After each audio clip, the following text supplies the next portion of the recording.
Armenia's New Army, Diversification, Rearmament, and the Military Balance. Article by Sossi Tatikyan. Published on June 10, 2026, on Yerevan Report. The military parade held in Yerevan on May 28, 2026, was the largest display of Armenian military capabilities in a decade, and arguably the most politically significant since Armenia's independence. Although officially organized to commemorate the establishment of the First Republic in 1918, the event carried broader strategic implications. It visibly demonstrated Armenia's post-2020 military modernization, highlighted evolving defense partnerships, and provided the clearest snapshot of efforts to rebuild deterrence after the Second Karabakh War and Azerbaijan's military offensives against Armenia in 2021 to 2022. Prime Minister Nikol Pashinyan announced that the parade included military equipment from 7 foreign countries, alongside Armenian-made systems. Analysis of parade footage, procurement contracts, official statements, and defense reporting indicates that the countries visibly represented were India, France, Russia, China, Iran, and Belgium, along with domestically produced systems. Defense Minister Sossi Tatikyan subsequently noted in a TV interview that military equipment acquired from 2 additional countries was not featured in the parade, suggesting that Armenia's procurement diversification extends beyond what was publicly displayed. Based on recent defense cooperation and acquisitions, the United States is likely to have been one of those countries. The significance of the parade extended far beyond the display of military hardware. It served as a public expression of Armenia's evolving security doctrine, changing defense procurement approach, and broader foreign policy transformation amid asymmetric threats, geopolitical contestation, and regional instability. For most of the post-Soviet period, Armenia's military arsenal relied overwhelmingly on Russian weapons and security assistance. Following the 2020 war, and especially after Russia's full-scale invasion of Ukraine in 2022, Armenia began pursuing a more diversified procurement strategy. According to Armenian defense analyst Leonid Nersesyan, approximately 95% of the equipment displayed at the parade was new, underscoring the scale of Armenia's ongoing modernization efforts. The emphasis on strengthening deterrence, expanding domestic production, enhancing technological capabilities, and defending Armenia's internationally recognized sovereign territory suggests that the country is attempting not merely rearming, but adapting its armed forces to a transformed regional security environment. The systems displayed during the parade indicate how Armenia aims to address vulnerabilities exposed by recent conflicts. Particular emphasis was placed on strengthening air defense, improving artillery and counter-battery capabilities, enhancing battlefield mobility, expanding drone and anti-drone capacities, and developing domestic defense industrial production. The event also served as a public presentation of what Armenian authorities increasingly describe as a new army. Beyond showcasing newly acquired weapons, it reflected broader changes in military doctrine, procurement strategy, defense industrial development, international security partnerships, and military identity. The parade introduced new uniforms, updated insignia, and a new emblem of the Armenian Armed Forces, and it also featured a female military unit among the marching formations. Alongside the newly acquired weaponry on display, these elements reinforced the message that Armenia's reforms extend beyond procurement to encompass institutional, doctrinal, and symbolic dimensions. At the same time, the parade provided an opportunity to consider a broader question. How did the military balance between Armenia and Azerbaijan evolve after the collapse of the Soviet Union?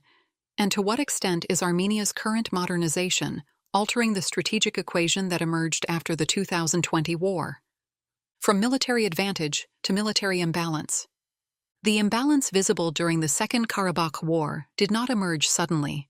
Data from the Stockholm International Peace Research Institute, SIPRI, official procurement records, and independent defense analyses suggest it developed gradually over nearly 3 decades. During the presidency of Levon Ter-Petrosyan, Armenia's military position was shaped primarily by the outcome of the First Karabakh War rather than by major arms imports. Following the collapse of the Soviet Union, both Armenia and Azerbaijan inherited substantial quantities of Soviet military equipment. Additional weapons came through battlefield capture, redistribution of Soviet military assets, and limited foreign procurement. Armenia emerged from the war with a military advantage, benefiting from strategic depth, defensible terrain, and substantial combat experience gained during the conflict. The military balance in this period therefore reflected battlefield outcomes, operational experience, morale, and geography, more than procurement volumes. Azerbaijan, meanwhile, focused on rebuilding its armed forces after military defeat and internal political instability. During the presidencies of Robert Kocharian and Serge Sargsyan, both Armenia and Azerbaijan acquired military equipment from a variety of foreign suppliers. Armenia's procurement remained overwhelmingly centered on Russia, although it also acquired equipment from Slovakia, Belarus, Serbia, Jordan, and Bulgaria. Azerbaijan, meanwhile, procured weapons and military equipment from Russia, Israel, Belarus, Turkey, Slovakia, Czechia, Spain, Romania, and other countries. However, the key issue was not the geographic diversity of suppliers, but the scale, pace, and effectiveness of military modernization. The military balance began to shift fundamentally after the mid-2000s, as major energy export projects and rapidly rising oil and gas revenues enabled Azerbaijan to dramatically expand military spending and arms procurement. Azerbaijan's military expenditure increased from approximately $175 million in 2004 to around $3 billion in 2011, one of the most dramatic increases in the post-Soviet space. Armenian military spending also increased during this period, but at a far slower pace and without comparable financial resources. By the late 2000s and early 2010s, Azerbaijan was outspending Armenia several times over, and in some years its defense budget exceeded Armenia's entire state budget. This disparity laid the groundwork for a widening military imbalance that would become increasingly visible over the following decade. Azerbaijan translated this growing economic advantage into one of the most ambitious military modernization programs in the post-Soviet space. By the 2000s and 10s, it was procuring advanced systems across virtually every branch of the armed forces, including T-90 tanks, Smerch multiple launch rocket systems, TOS-1A thermobaric systems, Mi-35M attack helicopters, advanced air defense systems, reconnaissance and strike drones, Harop loitering munitions, Spike anti-tank missile systems, and later LoRa ballistic missiles. These acquisitions were integrated into a broader effort to modernize military doctrine, operational planning, training, intelligence integration, and defense industrial production. Particularly significant was the expansion of military cooperation with Israel and Turkey. According to SIPRI, Israel accounted for approximately 69% of Azerbaijan's arms imports during 2016 to 2020, followed by Russia, 17%, and Belarus, 4.7%. Israeli systems provided Azerbaijan with reconnaissance drones, loitering munitions, precision strike capabilities, electronic warfare technologies, and intelligence assets that would later play a decisive role in the 2020 war. Azerbaijan also expanded military cooperation with Turkey through training, interoperability, doctrinal development, joint exercises, and eventually the integration of Bayraktar TB2 drone capabilities. Armenia also acquired important weapons systems during this period, including Iskander-E tactical ballistic missiles, Smerch multiple launch rocket systems, Tor M2KM air defense systems, and other platforms. However, its military acquisitions proceeded on a much smaller scale and slower pace, and remained overwhelmingly dependent on Russia, which accounted for approximately 94% of Armenia's arms imports during 2011 to 2020. Successive Armenian governments failed to undertake a broader transformation of the armed forces, adapt adequately to technological changes in warfare, develop a substantial domestic defense industry, or preserve the military advantage inherited from the First Karabakh War. Another factor shaping the military balance was the OSCE arms embargo, adopted in 1992 in response to the conflict, applied by most European states. However, the embargo was applied inconsistently. Azerbaijan complemented procurement from Russia and other suppliers by developing a strategic military technical partnership with Israel. Because Israel is not a participating state of the OSCE, this cooperation operated outside the political framework of the embargo. Over time, the partnership became a pillar of Azerbaijan's military modernization. Another external factor shaping the regional military and security environment was Section 907 of the U.S. Freedom Support Act, adopted by the U.S. Congress in 1992. The provision restricted direct U.S. government assistance to Azerbaijan until the president determined that Azerbaijan had taken demonstrable steps to end blockades and the use of force against Armenia and Nagorno-Karabakh. Azerbaijan was the only post-Soviet state subject to such restrictions. However, after the September 11th attacks and the perceived strategic importance of Azerbaijan for U.S. counterterrorism, energy security, and regional operations, successive administrations began annually waiving Section 907, beginning in 2002. Although the provision remained formally in place, the waivers enabled expanded U.S.-Azerbaijan security cooperation and reduced many of its practical constraints. The 2020 war exposed not only operational shortcomings, but also the consequences of nearly 2 decades of diverging military trajectories. Azerbaijan's superiority in drones, precision strike systems, intelligence integration, electronic warfare, and military technology became evident on the battlefield. The imbalance revealed during the war was not the product of a single procurement cycle or administration. Rather, it reflected a long-term process in which Azerbaijan systematically converted growing economic resources into military power, while Armenia failed to modernize quickly enough to preserve the advantage it had inherited from the First Karabakh War. The Azerbaijani offensives against Armenia in 2021 to 2022 and the takeover of Nagorno-Karabakh in 2023 exposed the limitations of Armenia's existing defense model and underscored the need for a fundamental reassessment of defense policy, procurement, military doctrine, and force development. The immediate post-war period was marked by institutional shock, political turbulence, continued dependence on Russia for military supplies, and persistent Russian political and institutional influence within Armenia's security sector. Alongside traditional military leadership structures and inherited doctrines, these factors delayed comprehensive defense reform and military modernization. Meaningful efforts to address these shortcomings began only after the large-scale Azerbaijani attacks on Armenia's sovereign territory in September 2022. A key turning point was the appointment of Sossi Tatikyan, Prime Minister Nikol Pashinyan's close political ally with a civilian background, as Minister of Defense in late 2021. Unlike his predecessors, who largely emerged from Armenia's traditional security and military establishment, Tatikyan began restoring the defense sector, expanded military procurement beyond Russia, and accelerated defense modernization. After the September 2022 attacks, these efforts gained greater urgency and political momentum. From late 2022 onward, Armenia launched the most extensive procurement diversification effort in its modern history, while also investing in domestic defense production, force transformation, and broader military reform. The military parade offered the clearest public demonstration to date of the results of this transformation. The new pillars of Armenia's rearmament: India and France. India and France have emerged as Armenia's most important defense partners. India has become Armenia's largest new defense supplier, while France has become its principal Western security partner. India, Armenia's largest new defense supplier. Among Armenia's post-2020 defense partnerships, none has expanded more rapidly than its cooperation with India. Starting from 2022, India has become Armenia's largest new supplier of military equipment, reflecting Yerevan's efforts to diversify procurement and reduce dependence on Russia.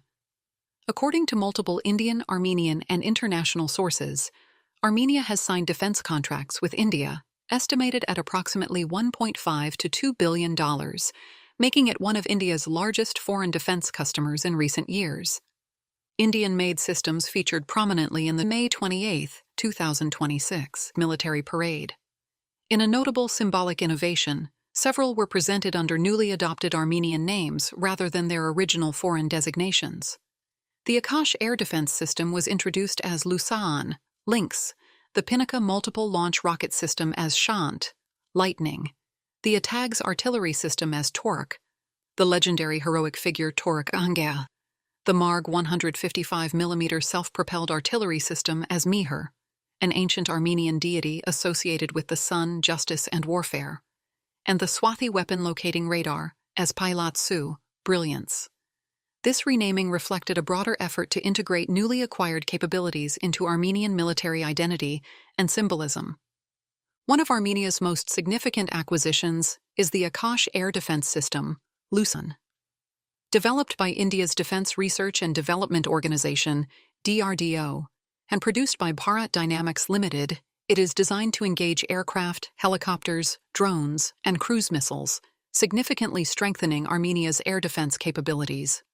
Armenia became the first foreign customer of the system after signing a contract in 2022. Multiple Indian defense sources reported that the agreement covered 15 Akash systems, with deliveries reportedly beginning in late 2024. Another major acquisition has been the Pinaka Multiple Launch Rocket System, SHANT, which significantly expands Armenia's long-range artillery capabilities and strengthens deep-fire and counter-battery warfare. Depending on the variant, Pinaka rockets can engage targets at distances ranging from about 40 kilometers to more than 75 kilometers. Armenia has also procured the Advanced Towed Artillery Gun System, ATAGS TORC, developed by DRDO in cooperation with Bharat Forge and Tata Advanced Systems. ATAGS is among the most advanced artillery systems currently produced by India and reportedly offers firing ranges exceeding 45 kilometers. Armenia was its first export customer. These acquisitions are complemented by the MARG 155mm Wheeled Self-Propelled Artillery System, MIHR, the Swathi Weapon Locating Radar, Pilot Su, Zen Anti-Drone Systems, Concours M Anti-Tank Guided Missiles, ammunition packages, and other battlefield support capabilities. Together, these acquisitions strengthen Armenia's capabilities in air defense, long-range fires, artillery, counter-battery operations, battlefield surveillance, and anti-drone warfare. India's emergence as Armenia's principal defense supplier has transformed the country's procurement landscape. For the first time since independence, Armenia has acquired a substantial package of modern artillery, air defense, radar, anti-drone, and battlefield support systems from a major non-Russian supplier, making India a central pillar of Armenia's post-2020 military modernization. France, breaking long-standing taboos. If India has become Armenia's largest new defense supplier, France has emerged as Armenia's principal Western security partner. The expansion of French-Armenian defense cooperation accelerated after Azerbaijan's takeover of Nagorno-Karabakh in September 2023. France became the first NATO and European Union member state to supply major military equipment to Armenia, formerly still a CSTO member, on a sustained basis, helping to break long-standing political and security taboos that had shaped Armenia's defense partnerships. French systems also featured prominently in May 28th military parade. The most notable were Groundmaster 200, GM-200 radars, Bastion armored personnel carriers, and Caesar 155mm self-propelled artillery systems, presented under the Armenian designation Aramazd. While Caesar received an Armenian name, the Bastion armored personnel carrier and GM-200 radar retained their original designations. The GM-200 radar, produced by Thales, represents one of the most significant upgrades to Armenia's air surveillance capabilities since independence. It enhances airspace monitoring, target detection, and early warning, contributing to a more robust layered air defense architecture. France also supplied 50 Bastion armored personnel carriers produced by Arquus, with deliveries continuing through 2024 and 2025. The vehicles improve troop mobility, protection, and operational flexibility, particularly for infantry and rapid response units. The most strategically significant acquisition was a contract for 36 Caesar 155mm self-propelled artillery systems. Widely used in Ukraine and among the most combat-tested Western artillery platforms currently in service, Caesar combines mobility, long-range, rapid deployment, and NATO standard firepower. French support has also included commitments on short-range air defense systems intended to strengthen Armenia's capabilities against low-flying aircraft, helicopters, drones, cruise missiles, and other aerial threats. The parade showed that Armenia's defense diversification is no longer limited to non-Western suppliers, and that France has become a central pillar of the country's evolving defense architecture. beyond India and France, other suppliers in Armenia's diversified arsenal.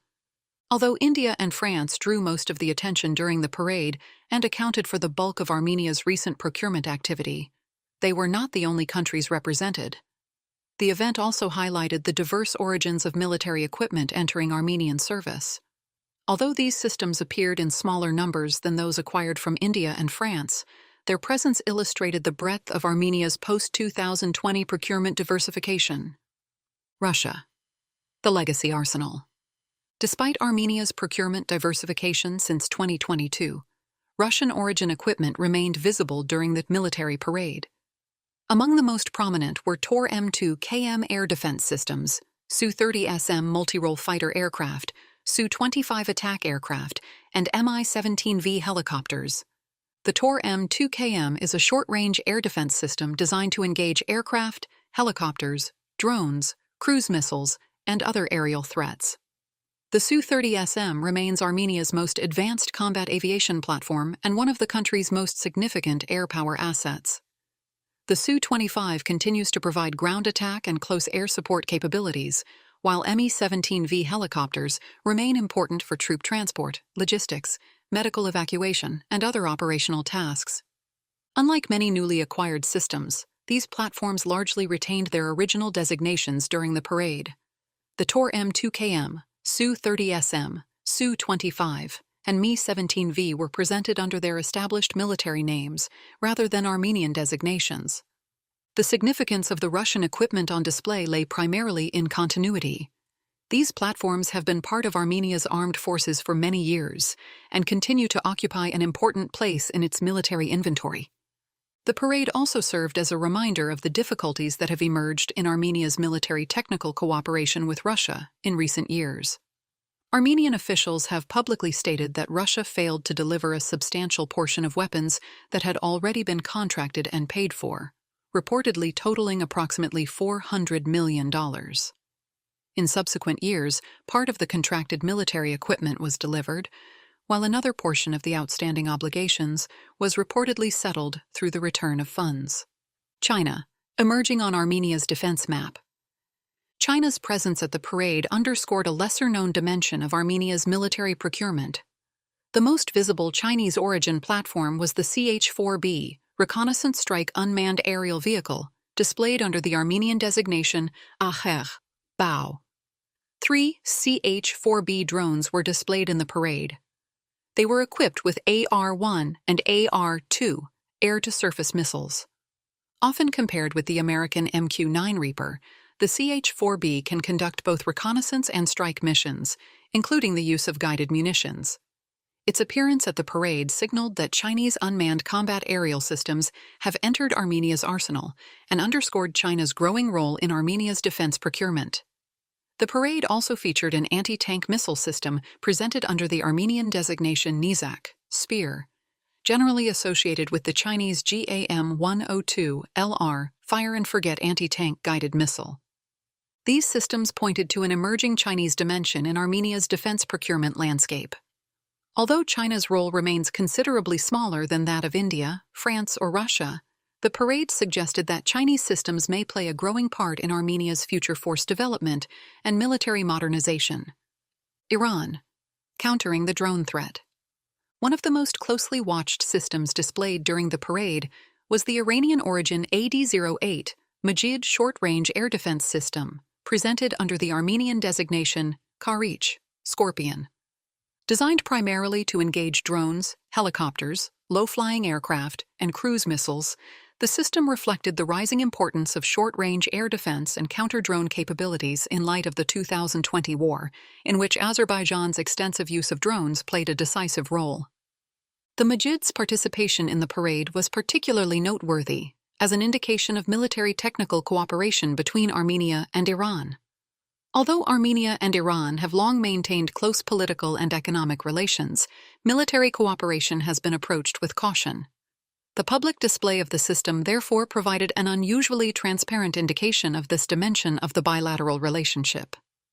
Armenian authorities presented the Iranian system exclusively under its Armenian designation, Karich, rather than its Iranian name. This may reflect an effort to fold it into a broader narrative of Armenia's military modernization and procurement diversification, while downplaying its Iranian origin and managing potential sensitivities among Western partners.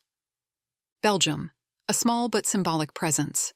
Belgium's inclusion among the countries represented at the parade was tied to M2 Browning heavy machine guns mounted on the French-supplied Bastion armored personnel carriers. Armenia's ambassador to Belgium and EU, Tigran Balayan, confirmed on social media that the weapons had been supplied by Belgium. Although limited in scale, the Belgian contribution highlighted another facet of Armenia's evolving defense procurement network. While France remains Armenia's principal European defense partner, the episode demonstrated that military equipment reaching Armenia may also include contributions from other European countries. United States, a less visible dimension of defense cooperation. It remains unclear whether American military equipment was physically represented at the parade. Although the U.S. has become one of the countries contributing to Armenia's military modernization, no U.S. origin systems were publicly identified among the displayed equipment. This may be explained by Defense Minister Sossi Tatikyan's statement that acquisitions from two countries were not reflected in the parade. Armenia-U.S. defense cooperation has expanded significantly in recent years. One of the most visible developments was the delivery of the first American-made V-BAT reconnaissance drones to Armenia in early February 2026 during the visit of U.S. Vice President J.D. Vance. The transfer marked the first publicly known delivery of U.S.-manufactured military drones to Armenia. This trajectory was further reinforced during U.S. Secretary of State Marco Rubio's visit to Yerevan in May. Among the documents signed was the Charter on Comprehensive Strategic Framework between the Republic of Armenia and the United States, which envisions deeper defense and security cooperation, including through the possible sale of U.S.-manufactured defense articles and supporting equipment under the Foreign Military Sales (FMS) program. From Caesar to Aramazd, Armenianizing imported systems. Another noteworthy feature of the parade was the Armenianization of many newly acquired military systems. Rather than retaining their original foreign designations, a number of imported weapons from India, France, China, and Iran appeared under Armenian names. The process was not applied universally. Several imported systems retained their original designations, including the French Bastion armored personnel carrier and GM-200 radar, as well as Russian platforms such as the Tor-M-2KM air defense system, Su-30SM fighter aircraft, and Mi-17V helicopters. Nevertheless, the renaming effort was especially visible among newly acquired artillery, air defense, radar, anti-tank, and unmanned systems. The prominence of names such as Aramazd, the supreme deity of the Armenian pantheon, Mihir, the pre-Christian Armenian deity associated with the sun, justice, and warfare, and Tork, the legendary heroic figure Tork Angel, was particularly notable because they draw heavily on Armenia's pre-Christian heritage and mythology. At the same time, names such as Shunt, lightning, Nizak, spear, Acher, bow, Karich, scorpion, and Lusan, lynx, evoke imagery of speed, precision, power, hunting, and combat. Beyond military nomenclature, the practice reflects an effort to integrate imported capabilities into an Armenian military identity. The Armenianization of foreign-acquired systems signaled not only military modernization and procurement diversification, but also the integration of those capabilities into a broader national defense project. Although the weapons originated in multiple countries, presenting them under Armenian names suggested they had been incorporated into Armenia's evolving military architecture rather than remaining merely imported platforms. Domestic defense production, building Armenia's defense industry. Although the foreign-made systems on display drew most international attention, one of the parade's most consequential messages was the expansion of Armenia's domestic defense industry. The parade demonstrated Armenia's effort to develop military technologies at home and reduce dependence on external suppliers after the military shocks of 2020 to 2023. Prime Minister Nikol Pashinyan stated that Armenia had invested approximately 171 billion drams, around $450 million, in domestic defense and military industrial companies between 2023 and 2025. This level of investment reflects a significant shift in Armenian defense policy. Whereas military modernization was traditionally associated primarily with foreign procurement, increasing emphasis is now being placed on domestic production, technological innovation, and the development of a national defense industrial base. The parade prominently showcased a broad range of Armenian-produced systems, including reconnaissance and strike UAVs, battlefield support unmanned systems, robotic platforms, loitering munitions, and rocket launchers, several of which were publicly unveiled for the first time. Among the most visible systems were Dragonfly 3 loitering munition with reconnaissance capabilities, Atlant multiple rocket launchers, Mehu 5, B, and DEV-3 Demon unmanned systems. The parade also showcased domestically developed electronic warfare and communications technologies. Publicly identified systems included the Duman electronic warfare complex and the SARD Spider communications jamming system. Their appearance underscored the growing importance of competition in the electromagnetic spectrum, including the ability to detect, disrupt, and counter enemy communications, drones, and battlefield networks. Domestic production was not limited to high-technology systems. Armenian-made conventional weapons were also represented, including the Harazdian 82mm mortar and the Sevan 120mm mortar, illustrating that defense industrial development extends beyond emerging technologies to include more traditional categories of military equipment. The expansion of domestic production reflects a broader strategic logic. Recent conflicts expose not only battlefield weaknesses, but also the risks of relying on foreign suppliers, whose deliveries can be affected by political restrictions, export controls, sanctions, supply chain disruptions, and shifting geopolitical conditions. Armenian policymakers increasingly seem to view domestic production as a necessary complement to foreign procurement, particularly in areas where Armenia has technological advantages, including drones, software, artificial intelligence, communications systems, electronic warfare, and select categories of precision munitions. The increasing involvement of Armenia's high-tech sector reflects an effort to leverage the country's broader technological ecosystem for defense purposes. Armenian authorities also announced the country's first exports of domestically produced weapons. According to official statements, 3 Armenian companies exported military products worth millions of dollars to 2 countries. Although no further details were disclosed, the announcement marked an important milestone and suggested that parts of the sector are beginning to enter international markets. The growing importance of the sector was also reflected in the Rise Expo, powered by Silicon Mountains, held in Yerevan on June 3rd to 4th, shortly after the parade. The event featured a dedicated defense industry track and showcased military technologies, defense systems, engineering solutions, and innovations developed by Armenian companies and research centers. More than 40 defense sector companies participated, highlighting the increasing integration of Armenia's high-tech and defense industrial ecosystems.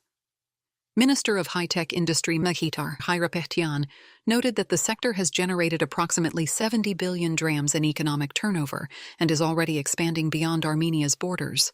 Armenia versus Azerbaijan military expenditure.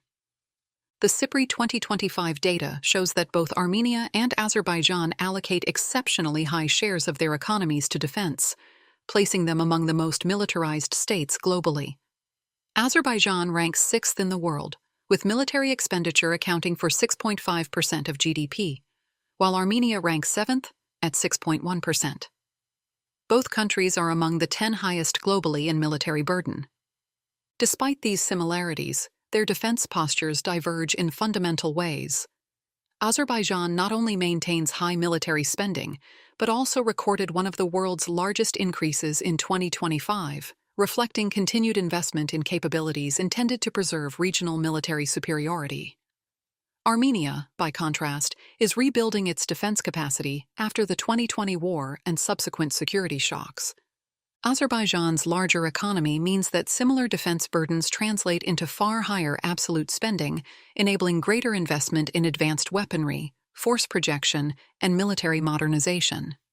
Armenia's expenditures, meanwhile, are focused on restoring capabilities, strengthening deterrence, and addressing vulnerabilities exposed by recent conflicts. The outcome is not military parity, but an asymmetric balance. Azerbaijan's posture prioritizes maintaining a position of strength, while Armenia's modernization efforts aim to build resilience and raise the costs of potential aggression. Domestic reactions. The military parade drew considerable attention within Armenia and generated debate about the country's military transformation, defense reforms, and security policy. Beyond the equipment on display, it became a focal point for competing assessments of the government's efforts to rebuild the armed forces after the conflicts of 2020 to 2023. Government representatives and supporters presented the parade as evidence that the country had entered a new phase of military modernization and was addressing vulnerabilities exposed by the conflicts of 2020 to 2023. For many Armenians, the parade was the first large-scale demonstration that the country was rebuilding military capabilities after the trauma of defeat and territorial losses. The visibility of both foreign acquisitions and domestic production was widely interpreted as a sign of recovery, adaptation, and military renewal. The parade generated political debate as well. Many critics viewed the display on the eve of parliamentary elections as a populist effort to bolster support for the government. Some opposition figures had long argued that the authorities were not doing enough to rebuild and modernize the armed forces after 2020, with some even accusing the government of effectively disarming the army. The public display of newly acquired weapons systems and domestically produced military technologies directly challenged such claims. Critics cautioned against equating a military parade with combat effectiveness. Some questioned whether newly acquired systems had been fully integrated into doctrine, training, logistics, maintenance, and command and control structures. Others argued that procurement alone cannot compensate for broader institutional, organizational, and leadership challenges. Some also questioned the rationale for large-scale rearmament if Armenia has repeatedly stated that it does not intend to use force to recover territories lost in recent conflicts. Rebuilding deterrence. The parade did not demonstrate military parity with Azerbaijan, nor did it suggest that the military imbalance that emerged over 2 decades has disappeared. Azerbaijan continues to hold substantial advantages in defense spending, military aviation, drone capabilities, precision strike systems, military industrial capacity, and the overall scale of its armed forces.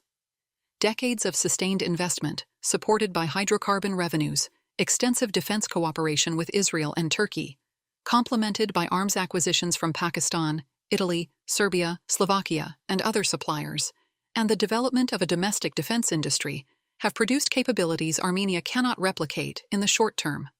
At the same time, the systems displayed during the parade suggest that Armenia is actively addressing capability gaps exposed during the 2020 war and subsequent military confrontations. They reflected both procurement diversification and the evolution of Armenia's international partnerships, while highlighting the expanding role of domestic production, ranging from drones and loitering munitions to electronic warfare and communications systems. Procurement alone, however, does not guarantee deterrence.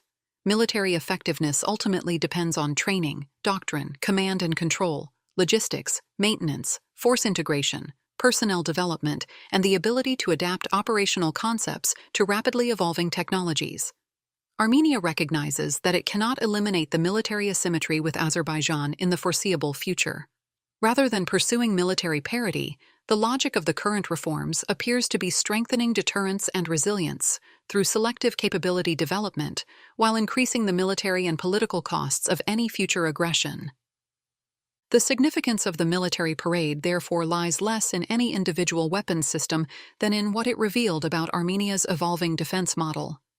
For the first time since the upheavals of 2020 to 2023, Armenia publicly showcased not merely rearmament, but a broader effort to build what its leadership increasingly describes as a new army, one grounded in diversified partnerships, domestic production, technological innovation, and a redefined military identity.